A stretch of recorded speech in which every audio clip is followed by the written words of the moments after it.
வணக்கம். இன்றைய முக்கிய செய்திகள்.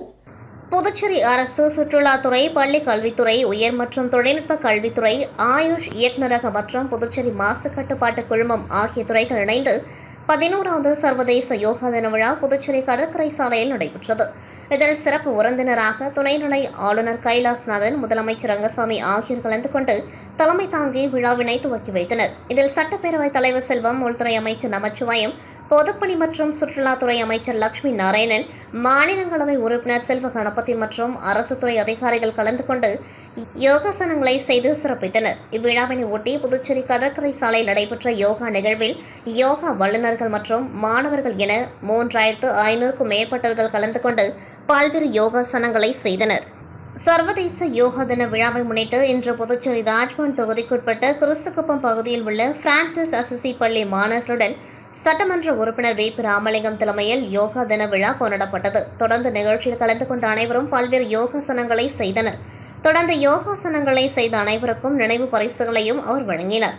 தொடர்ந்து அவர் பேசும்பொழுது, வரும் காலங்களில் யோகா கலையை கற்று நம் நாட்டிற்கு சிறப்பு செய்ய வேண்டும் என்றார். இந்த நிகழ்ச்சிக்கு ராஜ்பவன் தொகுதியில் பாஜக ஒருங்கிணைப்பாளர் நாகராஜன் முன்னிலை வகித்தார். மேலும் இந்த நிகழ்ச்சிகள் ராஜ்பவன் தொகுதியின் பொறுப்பாளர் ஆனந்த கண்ணன் மற்றும் ஸ்ரீனிவாச பெருமாள் நகர மாவட்ட துணைத் தலைவர் ஆனந்த பாஸ்கர் மற்றும் ராஜ்பவன் தொகுதியின் பாஜக நிர்வாகிகளான ரெமோ, ஜான், பிரகாஷ், செல்வம், வீரமணி, முருகன், சந்தோஷ், பழனி, உமா மகேஸ்வரி, பாக்யா, சசிகலா, ஜெயா, உமாசங்கரி உள்ளிட்ட எண்ணற்ற நிர்வாகிகள் பலர் கலந்து கொண்டார்கள். புதுச்சேரியில் உள்ள ஸ்ரீ வடக்குல விநாயகர் மருத்துவக் கல்லூரி மற்றும் மருத்துவமனையின் 9வது பட்டமளிப்பு விழா இன்று கல்லூரி ஆடிட்டோரியத்தில் நடைபெற்றது. ஸ்ரீ வடக்குல விநாயகர் மருத்துவக் கல்லூரி மற்றும் மருத்துவமனையின் டீன் டாக்டர் கார்த்திகேயனின் வரவேற்புடன் நிகழ்ச்சி துவங்கியது. இந்நிறுவனத்தின் மருத்துவ கண்காணிப்பாளர் டாக்டர் பிரகாஷ் தலைமை விருந்தினராக புதுச்சேரி துணைநிலை ஆளுநர் கைலாஸ்நாதன் அவர்களை கூட்டத்திற்கு அறிமுகப்படுத்தினார். இந்த விழாவில் புதுச்சேரியின் துணைநிலை ஆளுநர் கைலாஸ்நாதன் தனது உரையில் பட்டதாரிகளை வாழ்த்தி நிறுவனத்தின் கல்வி சிறப்பு, திறமையான மருத்துவ பயிற்சி மற்றும் நெறிமுறை மதிப்புகளுக்கான அர்ப்பணிப்புகளை பாராட்டினார். மேலும் பாதுகாப்பு சேவைகள், சிறந்த சுகாதாரம் நிறுவனங்கள் மற்றும் தனியார் பயிற்சி உட்பட இந்தியா மற்றும் வெளிநாடுகளில் உள்ள முன்னாள் மாணவர்களின் சாதனைகளை அவர் எடுத்துரைத்தார். மேலும் பட்டதாரிகள் தங்கள் மருத்துவ வாழ்க்கையில் இரக்கம், நெறிமுறைகள் மற்றும் சமூக பொறுப்பை நிலைநிறுத்த ஊக்குவித்தார். இந்த நிகழ்வில் 148 இளங்கலை மற்றும் 120 முதுகலை மாணவர்களுக்கு பட்டங்கள் மற்றும் பதக்கங்கள் வழங்கப்பட்டன. அவர்களில் 19 இளங்கலை மற்றும் 15 முதுகலை மாணவர்கள் கல்லூரி முதலிடம் பெற்றவர்களாக கௌரவிக்கப்பட்டு தங்க நாணயங்கள் வழங்கப்பட்டன. சாதனையாளர்களுக்கு புதுச்சேரி துணைநிலை ஆளுநர் கைலாஸ்நாதன் நேரடியாக பதக்கங்கள் மற்றும் சான்றிதழ்களை வழங்கினார். தக்ஷஷீலா பல்கலைக்கழகத்தின் வேந்தரும் ஸ்ரீ மணக்குள விநாயகர் கல்வி அறக்கட்டளையின் தலைவரும் மற்றும் நிர்வாக இயக்குநருமான தனசேகரன் தலைமை உரை நிகழ்த்தினார். அவர் பட்டதாரிகள் சேவை மற்றும் பணிவில் வேரூன்றி தொழில்முறை சிறப்பிற்காக பாடுபட ஊக்குவித்தார். ஹிப்போகிராட்டிக் உறுதிமொழியை கல்லூரியின் இயக்குநர் டாக்டர் காக்னி செய்து வைத்தார். இந்த நிகழ்ச்சியில் கல்வி அறக்கட்டளையின் முக்கிய பிரமுகர்கள் கலந்து கொண்டார்கள். இதில் தக்ஷஷீலா பல்கலைக்கழகத்தின் சார்பு வேந்தர் மற்றும் ஸ்ரீ மணக்குள விநாயகர் கல்வி அறக்கட்டளையின் பொருளாளர் ராஜராஜன், தக்ஷஷீலா பல்கலைக்கழகத்தின் சார்பு வேந்தர் மற்றும் ஸ்ரீ மணக்குள விநாயகர் கல்வி அறக்கட்டளையின் டிரஸ்டி டாக்டர் நிலா பிரியதர்ஷினி, ஸ்ரீ மணக்குள விநாயகர் கல்வி அறக்கட்டளையின் இணை செயலாளர் வேலாயுதம் உள்ளிட்ட பலர் கலந்து கொண்டார்கள். இந்நிகழ்வில் துணை டீன் டாக்டர் சௌந்தர்யா நன்றி உரை கூறினார். மேலும் இவ்விழாவில் வழக்கமாக பட்டமளிப்பு விழாவில் அணியப்படும் அங்கிகள் தவிர்த்து தமிழர் பாரம்பரிய உடையான வேஷ்டி சேலை அணிந்து மருத்துவ மாணவர்கள் பட்டங்கள் பெற்றது சிறப்புமிக்கதாக அமைந்திருந்தது. மேலும் இவ்விழாவில் இயக்குநர்கள், தொடர்புடைய நிறுவனங்களின் முதல்வர்கள், ஆசிரியர்கள், பெற்றோர்கள் உள்ளிட்ட பலர் கலந்து கொண்டார்கள். அரியங்குப்பம் ஸ்ரீ பதஞ்சலி யோகா பயிற்சி மையமும் கிரீடா பாரதியும் இணைந்து நடத்திய 11வது சர்வதேச யோகா தின விழா அரியங்குப்பம் பாரதி கைப்பந்து கழக திடலில் நடைபெற்றது. இதில் சட்டமன்ற உறுப்பினர் பாஸ்கர் என்கிற தட்சிணாமூர்த்தி கலந்து கொண்டு யோகா பயிற்சியை துவக்கி வைத்தார். ஸ்ரீ பதஞ்சலி யோகா பயிற்சி மையத்தின் நிறுவனர் வேல்முருகன் யோகா பயிற்சி செயல் விளக்கம் அளித்தார். மேலும் இந்த நிகழ்ச்சியில் ஓங்கார ஆசிரம ஸ்ரீ சிவமதி சுமதி, மணிமொழி, அரியங்குப்பம் இந்தியன் ஓவர்சீஸ் வங்கி மேலாளர் ஜெயஸ்ரீ, ராதா ஆங்கிலப்பள்ளி முதல்வர் பெர்லின் ஜெயக்குமார், பாஜகவை சேர்ந்த ராதாகிருஷ்ணன் பாண்டு, கலைமாமணி ராஜேந்திரன், கிரீடா பாரதியின் பொறுப்பாளர் முனைவர் ஆதவன் ஆகியோர் கலந்து கொண்டார்கள். இதனைத் தொடர்ந்து சட்டமன்ற உறுப்பினர் அரியாங்குப்பம் ஆரம்ப சுகாதார நிலையம் மற்றும் முருங்கப்பாக்கம் ஆரம்ப சுகாதார நிலையத்தில் நடைபெற்ற யோகா பயிற்சியை துவக்கி வைத்து யோகா பயிற்சியில் ஈடுபட்ட சுகாதார நிலைய செவிலியர்கள் மற்றும் ஊழியர்களுக்கு காலை சிற்றுண்டி வழங்கினார். இந்த நிகழ்ச்சியில் ஆயுர்வேத மருத்துவர் ராமசாமி, மருத்துவர் சரண்குமார் மற்றும் செவிலியர்கள், ஊழியர்கள் கலந்து கொண்டார்கள். அகில இந்திய என்ஆர் காங்கிரஸ் பேரியக்கத்தின் அமைப்பு சாரா தொழிலாளர் அணியின் கலந்தாய்வு கூட்டம் காரைக்கால் மாவட்டத்தில் உள்ள தனியார் திருமண மகாலில் நடைபெற்றது. இதில் மாநில தலைவர் காத்தவராயன் தலைமை தாங்கினார். மாவட்ட தலைவர் ஆனந்தன் முன்னிலை வகித்தார். பொதுச் செயலாளர் கணேஷ்குமார் வரவேற்புரை வழங்கினார். துணைத் தலைவர் சக்திவேல் நோக்கு உரையாற்றினர். காரைக்கால் மாவட்டத்தில் நடைபெற்ற கூட்டத்தில் அமைப்பு சாரா தொழிலாளர் அணியின் புதிய நிர்வாகிகள் அறிமுகம் செய்யப்பட்டு வாழ்த்து தெரிவிக்கப்பட்டது. மேலும் இக்கூட்டத்தில் எதிர்வரும் காலங்களில் சிறு வியாபாரிகள், ஓட்டுநர்கள், இருசக்கர வாகன பழுது நீக்குவோர், கூலி தொழிலாளி, வீட்டு வேலை பணியாளர்கள், டைலரிங் உள்ளிட்ட பிரிவுகளில் புதிய உறுப்பினர்கள் சேர்க்கை மற்றும் அவர்களுக்கான பணி பாதுகாப்பு, அரசு உதவி உள்ளிட்ட நலத்திட்ட உதவிகள் பெற்றுத் தருவது போன்ற பல்வேறு திட்ட நடவடிக்கைகள் பற்றி ஆலோசிக்கப்பட்டது. மேலும் இந்நிகழ்ச்சியில் காரைக்கால் மாவட்டத்தில் உள்ள தொகுதி தலைவர்கள் சீசர் சுந்தரராஜன், ஆசிரியர் ஜெயராமன், நடேசன், கேசவன் மற்றும் முன்னாள் வாரிய தலைவர் உதயகுமார், திருப்பட்டினம் விஜயகுமார், இளைஞரணி மாநில செயலாளர் செந்தில்குமார், அமைப்பு சாரா தொழிலாளர் அணியின் நிர்வாகிகள் மற்றும் கட்சி நிர்வாகிகள் பலர் இக்கூட்டத்தில் கலந்து கொண்டு சிறப்பித்தனர். புதுச்சேரியில் பாஜக நியமன சட்டமன்ற உறுப்பினர் வெங்கடேசனின் வீடு நகரின் மையப்பகுதியான முத்துமாரியம்மன் கோவில் வீதியில் உள்ளது. வீட்டின் முதல் மாடியில் சட்டமன்ற உறுப்பினர் வெங்கடேசனின் தந்தை கலைபெருமாள் வசித்து வருகின்றார். வயதான அவருக்கு வீட்டில் உள்ள டிரைவர்கள் மற்றும் வேலைக்காரர்கள் தேவையான உதவிகளை செய்து வருகின்றனர்.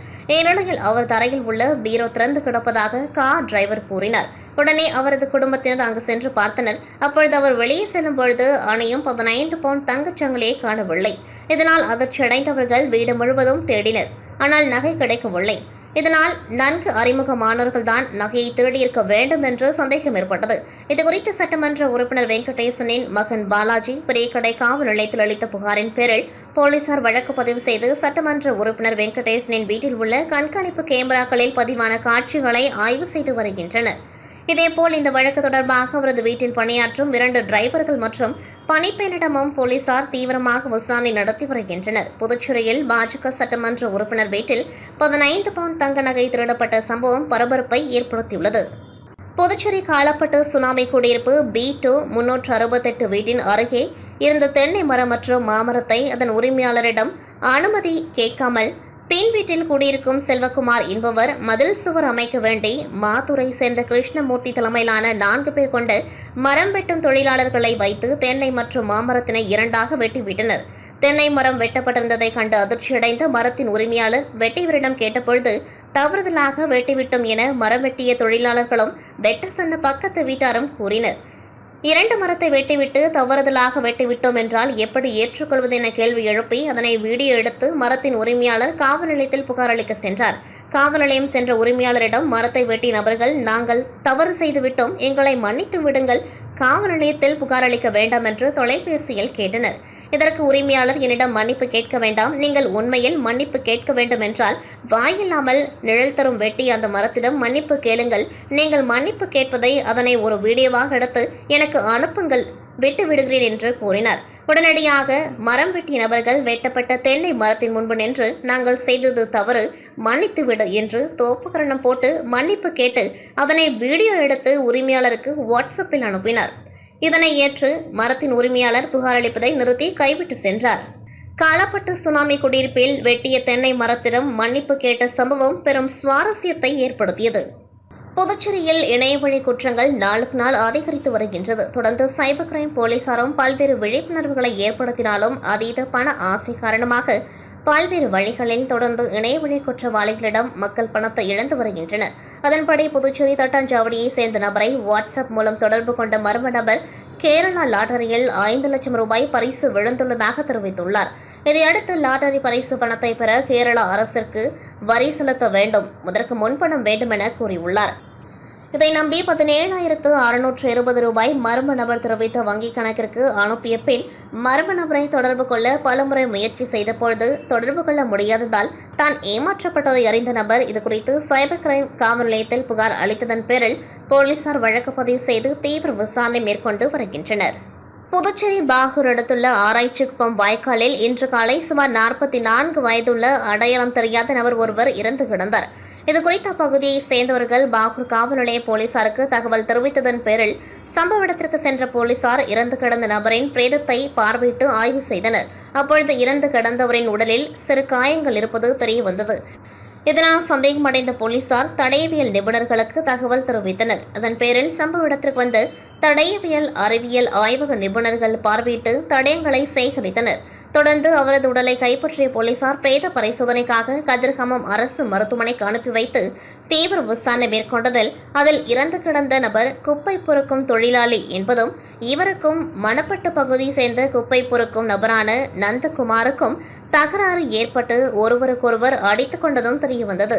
அதனைத் தொடர்ந்து நந்தகுமாரை கைது செய்த போலீசார் அவரிடம் நடத்திய விசாரணையில் இருவரும் குப்பை பொறுக்கும் தொழிலில் ஈடுபட்டு வந்ததாகவும் நந்தகுமார் பொறுக்கி வைத்திருந்த குப்பைகளை கொலை செய்யப்பட்ட நபர் எடுத்து சென்றதால் ஆத்திரத்தில் அவரை தாக்கியதாகவும் இதனால் இருவரும் ஒருவருக்கொருவர் பயங்கரமாக சண்டையிட்டுக் கொண்டதாகவும் ஒரு கட்டத்தில் வாய்க்காலில் விழுந்தபோது நந்தகுமார் அவரை தாக்கி வாய்க்காலில் தலையை அமுக்கி மூழ்கடித்து கொலை செய்துவிட்டு தப்பி சென்றது விசாரணையில் தெரியவந்தது.